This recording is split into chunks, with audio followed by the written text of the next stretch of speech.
ठग और बेईमान सिस्टम आपको गुमराह करता रहेगा।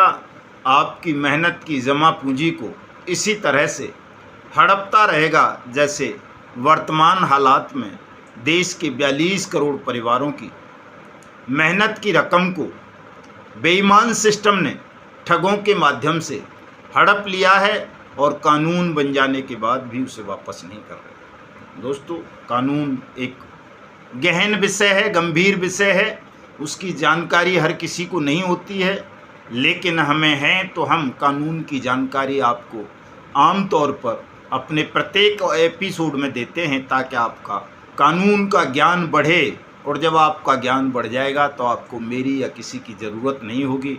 आप स्वयं कानून के माध्यम से अपना हक, हकूक, धन, धरती, सम्मान प्राप्त कर लेंगे।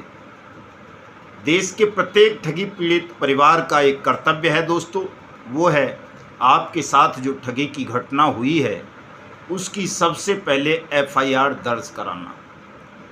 एफआईआर क्या होती है? प्रथम सूचना रिपोर्ट, फर्स्ट इन्फॉर्मेशन रिपोर्ट। वो आपको सबको दर्ज करवानी है। दर्ज कराने से आशय ये नहीं है कि आपको थानों में घूमना है या कोर्ट कचहरी के चक्कर लगाने हैं।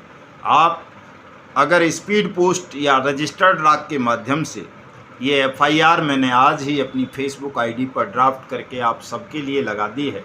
भले ही हमारी कंपनी या क्रेडिट कोऑपरेटिव सोसाइटीज़ भिन्न भिन्न हैं दोस्तों, लेकिन उन सब पर यही एफआईआर के मानदंड लागू होते हैं। ये फॉर्म है एफआईआर का। मेरी फेसबुक आईडी मदन लाल आज़ाद से जा कर के आप इसको कॉपी कर सकते हैं। इसमें आपको अपनी डिटेल भरनी है और जिस कंपनी ने या क्रेडिट कोऑपरेटिव सोसाइटी ने आपके साथ ठगी की है उसकी डिटेल भरनी है। कितनी राशि आपसे हड़पी है, कब हड़पी है, ये लिखना है। बाकी चीज़ें मैंने लिख दी हैं, सबके सेम झांसे हैं, सेम प्रलोभन हैं। बाकी आपको इसमें कुछ नहीं करना है और इसको स्पीड पोस्ट से या रजिस्टर्ड डाक से अपने थानाधिकारी को, जो आपके इलाके का थानाधिकारी है उसको, जो आपके इलाके का पुलिस सुप्रिटेंडेंट है, एसपी जिसको बोल देते हैं, पुलिस अधीक्षक, उसको, और जो आपके इलाके का डीएम है, डीसी है, जिलाधिकारी है, कलेक्टर है, उसको भेजनी है। और इसकी एक कॉपी आप अपने राज्य के मुख्यमंत्री को और देश के प्रधानमंत्री को भी भेजेंगे। प्रधानमंत्री को इसलिए ताकि उन्हें पता चल सके कि जिस गर्व के साथ उन्होंने देश की 3 लाख ठग कंपनीज और क्रेडिट कोऑपरेटिव सोसाइटीज़ को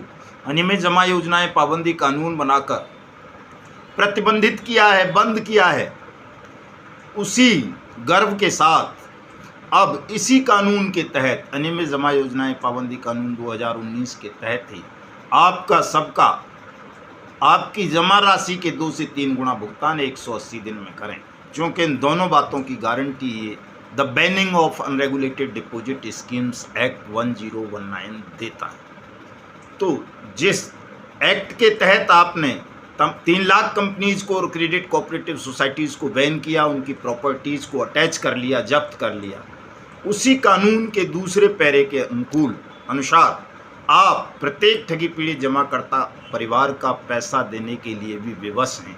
और यदि आप उनका भुगतान नहीं करेंगे तो वो पहले भुगतान फिर मतदान का विकल्प चुनकर आपकी सत्ता को जमींदोज कर देंगे। ये मुख्य बात आज मैं बता रहा हूँ। देश के प्रत्येक ठगी पीड़ित जमाकर्ता परिवार को ये एफआईआर भेजनी है और ये एफआईआर मानी जाएगी दोस्तों।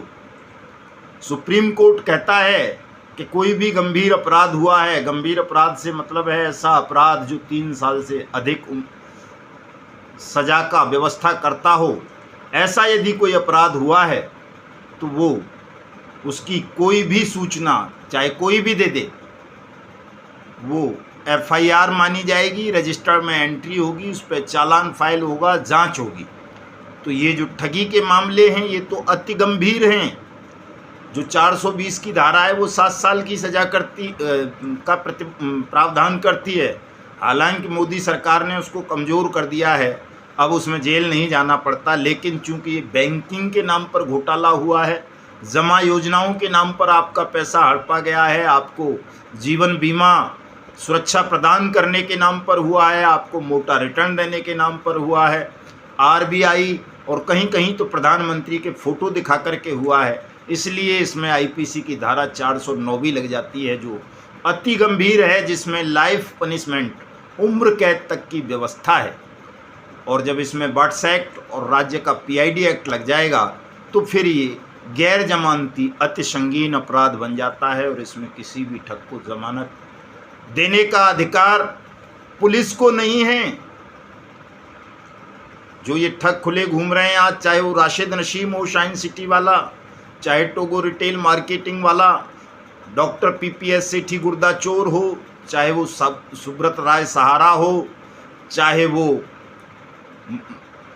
कौन सा मुत्तेवार है, महेश मुत्तेवार हो, चाहे मनोज चांद हो, चाहे राधा माधव कॉरपोरेशन लिमिटेड वाला मितेश अग्रवाल हो, चाहे ब्लू फॉक्स मोशन वाला सलमान खान हो, चाहे कैची पिक्सल वाला अशोक शर्मा हो, चाहे स्ट्रीट हॉक्स वाला विष्णुकांत तिवारी हो, चाहे कोई दूसरा ठग या ठगनी हो, उन सबको जेल के सींखों के पीछे होना चाहिए।